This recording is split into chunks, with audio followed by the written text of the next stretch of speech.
সর্বপ্রথম মিস্টার নমরুদ। কে বের করেছে? মিস্টার নমরুদ বের করেছে। এখন নমরুদ বলল যে 3 দিন অথবা 7 দিনের ভিতরে কোনো পুরুষ তার স্ত্রীর সাথে থাকতে পারবে না। যদি জানা যায় সাথে সাথে শিরচ্ছেদ, তার মাথাটা ফেলে দাও। এখন তার সৈন্য সহস্র 70 লাখ সৈন্য ঘরে ঘরে তৈরি করে দিল, একটি করে তার সাথে আবার বডিগার্ড দিয়ে দিল। টোটালে প্রায় 1.5 কোটির মতো সৈন্য চতুর্পাশে নিয়োগ করে দিল, যে কোনো মানুষ অর্থাৎ কোনো নর নারী যেন এই 7 দিনের ভিতরে এক জায়গায় হতে না পারে। হইলেই তো এই তারকা চলে আসবে, আর তারকা আসলেই আমার স্বপ্ন ঠিক হবে, আর স্বপ্ন ঠিক হলেই আমার 300 বছরের রাজত্ব শেষ হয়ে যাবে। এটা নমরুদের ধারণা। এই ধারণা অনুযায়ী সবাই প্রহরী ঠিক হওয়ার পর সবাই সবাইকে কঠোর নজরদারিতে রেখেছে, কেউ যেন এক জায়গায় না হতে পারে। একটু যদি ব্যতিক্রম বোঝা যায়, অমুক পুরুষ অমুকের সাথে কথা বলার চেষ্টা করে, সঙ্গে সঙ্গে তাকে আদালতে হাজির করা হয় এবং কারাবন্দি করা হয়। এই অবস্থায় চলতে 3 দিনের দিন যখন মাত্র আর 1 দিন সময় রয়েছে, সেই সময়ের ভিতরে আজরকে বলল, আজর দেখো 2টি দিন হলো আমাদের কোনো ঘুম নাই, খাওয়া দাওয়া সব হারাম। এখন আজকে তুমি তো আমার স্পেশাল একজন বডিগার্ড, মন্ত্রী না, স্পেশাল বডিগার্ড, তো তুমি আমাকে পাহারা দাও, আমি একটু ঘুম যাই আজকে, আর তুমি সব কিছু খেয়াল রাখবে। এই মুহূর্তে আল্লাহ রাব্বুল আলামিন জিবরাইল আলাইহিস সালাতু ওয়াস সালামকে বলল যে দেখো এই নমরুদের প্রাসাদের যত আশেপাশে এই যতগুলো প্রহরী রয়েছে সবারই চোখে তুমি ঘুম দিয়ে দাও। সুবহানাল্লাহ বলেন, সবাইকে ঘুম দিয়ে দাও।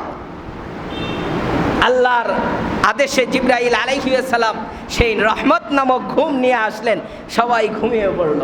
এদিকে নমরুদ তো ঘুম, তারও আজকে তো অনুমতি নিয়ে ঘুমাইতেছে সে। আজর চিন্তা করলেন যে আজকে তো আমারও একটা সুযোগ যাচ্ছে। সুবহানাল্লাহ বলেন, সুযোগটা তো আমারই। আর আরেকটা কথা বলি যে অনেক সময় যদি আপনাকে হত্যা করে আপনারই কাছের বডিগার্ড সেনাবাহিনী, তাহলে ধরা কিন্তু খুবই কঠিন, ঠিক কিনা বলেন? আর ইতিহাস আমাদের এই পর্যন্ত চলে আসছে কাছের মানুষই বেশি হত্যা করেছে। এখন সবচেয়ে কাছের মানুষ হলো আজর, যে খোদা বানায়, আবার তার মন্ত্রী, তাকে তো অবিশ্বাস করার মতো কিছু নেই। এদিকে আল্লাহ রাব্বুল আলামিন নারী হিসাবে তার স্ত্রীর ভিতরে তাদের দুজনের মিলনের যে একটা স্পৃহা, চাহিদা, এই চাহিদা আল্লাহ দিয়ে দিলেন। সুবহানাল্লাহ বলেন। এই চাহিদা পাওয়ার পর আজরের স্ত্রী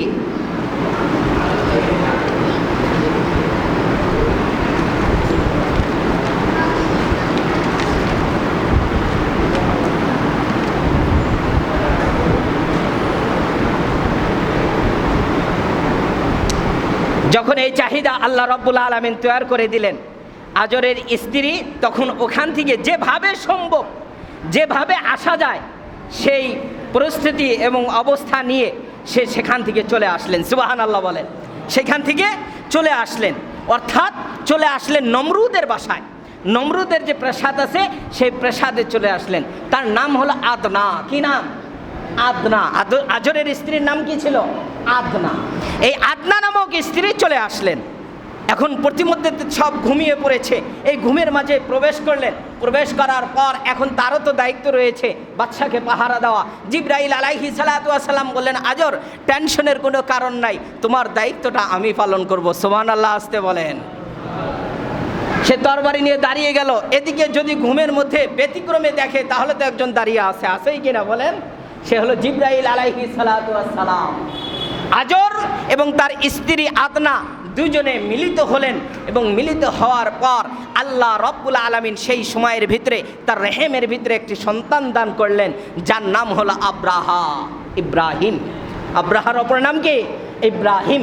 এই ইব্রাহিমকে আল্লাহ দান করলেন। দান করার পর আবার সেই ঘুমের সেই রাত্রি থাকতেই তার নিজ বাসায় চলে গেলেন।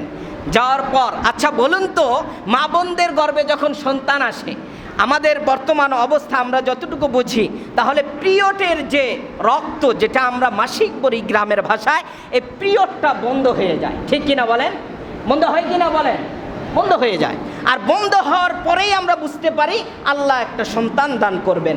আমাদের বর্তমান অবস্থা অনুযায়ী সেই সময় এই আদনাকে আল্লাহ রাব্বুল আলামিন জিবরাইলের সাহায্যে বললেন, তোমার যদি এই পিরিয়ড বন্ধ হয়ে যায়, ব্লাডিং বন্ধ হয়ে যায়, তাহলে তো তোমাকেও ধরে ফেলবে। এই জন্য আমি আল্লাহ তোমার সহজের জন্য প্রত্যেক মাসে এই পিরিয়ডকে জারি করে দিলাম। বলেন সুবহানাল্লাহ। এখন ইব্রাহিম আলাইহিস সালাতু ওয়াস সালাম মায়ের গর্ভের ভিতরে বড় হন, কিন্তু পিরিয়ড চলতে থাকে। কারণটা হলো নমরুদ যেন বুঝতে না পারে, আজরও যেন বুঝতে না পারে যে তার একজন সন্তান আসবে। লম্বা ইতিহাস। আবারও সে পাত্রীদেরকে নিয়ে বসে গেল, দেখো 7 দিনের ভিতরে ওই সন্তান এসেছে কিনা। তারা আবারও তারকা গণনা শুরু করে দিলেন। গণনা করে বলল, মহারাজ বাদশাহ খোদা যেটাই বলুক না কেন, ওই সন্তান পৃথিবীর জমিনে আবির্ভাব করেছে আপনাকে ধূলিসাৎ করার জন্য। ওই সন্তানই আপনার এই রাজত্বকে শেষ করে দিবে। রাগান্বিত হয়ে গেলেন। 2 থেকে 4 জন পাত্রীকে সঙ্গে সঙ্গে শিরচ্ছেদ করলেন। করার পর বললেন, দেখো 10 মাস 10 দিনের ভিতরে এই সন্তান যেন পৃথিবীর জমিনে ভূমিষ্ঠ না হতে পারে। ভূমিষ্ঠ হওয়ার সঙ্গে সঙ্গে এই 10 মাসের ভিতরে যত পুরুষ সন্তান আসবে সবাইকে তুমি সাথে সাথে হত্যা করে ফেলবে, কতল করে ফেলবে। শিশু বাচ্চার আক্রোশ দিয়ে দিল, যে যেখানে খবর আসে 10 মাস যদি না হয় 7 মাসও হয়ে যায় বা বেশি হয়, তাদেরকেও হত্যা করে। এক পর্যায়ে শিশু বাচ্চা একের পর এক হত্যা করলো। কারণটা হলো পুরুষ নামক কোনো বাচ্চাকে পৃথিবীর জমিনে রাখা যাবে না, পুরুষ নামে কোনো সন্তানকে রাখা যাবে না। যখন ইব্রাহিম আলাইহিস সালাতু ওয়াস সালামের ভূমিষ্ঠের সময় হলো, তখন জিবরাইল আলাইহিস সালাতু ওয়াস সালাম আসলেন। আসার পর বললেন, আদনা তোমার তো সন্তান হবে। আর আদনাও টেনশনে পড়ে গেলেন যে আমার স্বামী তো তার মন্ত্রী, আবার ঘোষণা হয়েছে 10 মাসের ভিতরে যদি কোন সন্তান আসে তাকে হত্যা করা হবে। এই সন্তান আমি কোথায় প্রসব করব, কোথায় ডেলিভারি হব আমি? তখন জিবরাইল আলাইহিস সালাতু ওয়াস সালাম মুস্কি হাসি দিয়ে বললেন, যেই আল্লাহ তোমাকে সন্তান দান করেছে সেই আল্লাহ মেডিকেলও তৈরি করেছে। সুবহানাল্লাহ। আল্লাহ মেডিকেলও তৈরি করে রেখেছেন এবং আমি জিবরাইল নামক ডাক্তার এবং অ্যাম্বুলেন্স হিসাবে আমাকে প্রেরণ করেছেন। সুবহানাল্লাহ বলেন। আদনাকে নিয়ে পাহাড়ের চূড়ায় চলে গেল। পাহাড়ের চূড়ায় গিয়ে এক গুহার ভিতরে ঢুকলো। ঢোকার পর জান্নাতি ফেরেশতাদেরকে দিয়ে তার ডেলিভারির ব্যবস্থা করলো এবং অনায়াসে ডেলিভারি হয়ে গেল। হওয়ার পর তার চেহারা এতটা উজ্জ্বলময় আর এতটা সুন্দর। আমার নবীর বাবা, আমার নবীর বাবা, আমার নবীর বাবা হলো ইসমাইল। ইসমাইলের বাবার নাম কি? ইব্রাহিম। নবীজির চেহারা ছিল ইব্রাহিম আলাইহিস সালাতু ওয়াস সালামের মতো। সুবহানাল্লাহ বলেন। আমার নবীর সৌন্দর্যের কাছে ইউসুফের সৌন্দর্য হার মেনেছে, তাহলে নবীর সৌন্দর্য কেমন ছিল? বাবারও সৌন্দর্য তো এমনই ছিল, ঠিক কি না বলেন? এত সুন্দর চেহারা, এই চেহারার কারণে গুহা আলোকিত হয়ে গেল। আলোকিতর কারণে তার মা আদনা ভয় পেয়ে গেল যে এই অবস্থায় যদি কেউ আসে দেখে এত সুন্দর কিরণের মতো আলো, তাহলে এটা ঢেকে দিতে হবে। সঙ্গে সঙ্গে সেই গুহার মুখটা ঢাকার একটা ব্যবস্থা করলো। জিবরাইল আলাইহিস সালাতু ওয়াস সালাম জান্নাতি একটি পরশ পাথর সেই মুখে লাগিয়ে দিল। সুবহানাল্লাহ বলেন। এখন সময় তো ওখানে দেওয়া যাবে না, আজর তো খোঁজ খবর নেবে তার স্ত্রী কোথায়। এই জন্য জিবরাইলের সাথে কথোপকথন হওয়ার পর জিবরাইল বলল, তুমি তোমার স্থানে চলে যাও। এই বাচ্চার হেফাজতের দায়িত্ব যেই আল্লাহ সৃষ্টি করেছেন, যেই আল্লাহ তাকে নবী বানাবেন, সেই আল্লাহ